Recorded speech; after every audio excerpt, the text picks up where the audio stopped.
Now I want to get in here to this bolt for this coolant flange.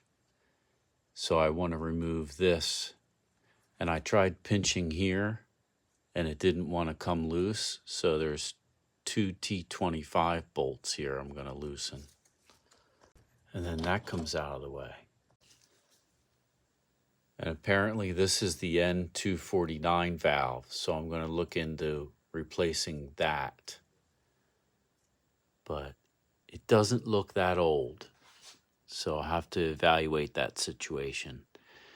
And then I'm noticing these two hoses that go to the oil cooler on top of the oil filter. They carry coolant in there to control the temperature of the oil.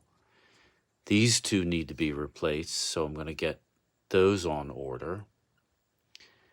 And I sprayed PB Blaster on these two bolts. I'm going to let that sit overnight. And it's 8 after midnight, so that's it for today. Continue this video. I'm going to remove this coolant flange, this bolt here, and one down to the right. They're hex. This one was really stubbornly on there, but I got it off with the tool and got this one off also. So those two are off, and I'm noting these numbers here because I need to order this hose.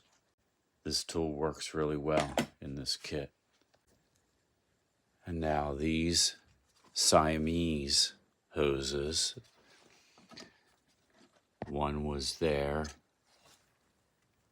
and this one came to the bottom of the coolant flange.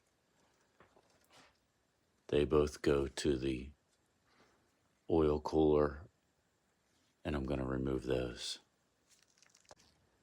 All right, I got those off and marked them. Now that's open. And I think that's all the coolant hoses down in here. Next, I'm going to tackle this turbo inlet pipe. And then there's more coolant hoses back in there. And I'm going to do this Diesel Geek upgrade for this super slider and do an adjustment on, there's an adjuster. So that's coming up next on Bradley David Good. Stay tuned.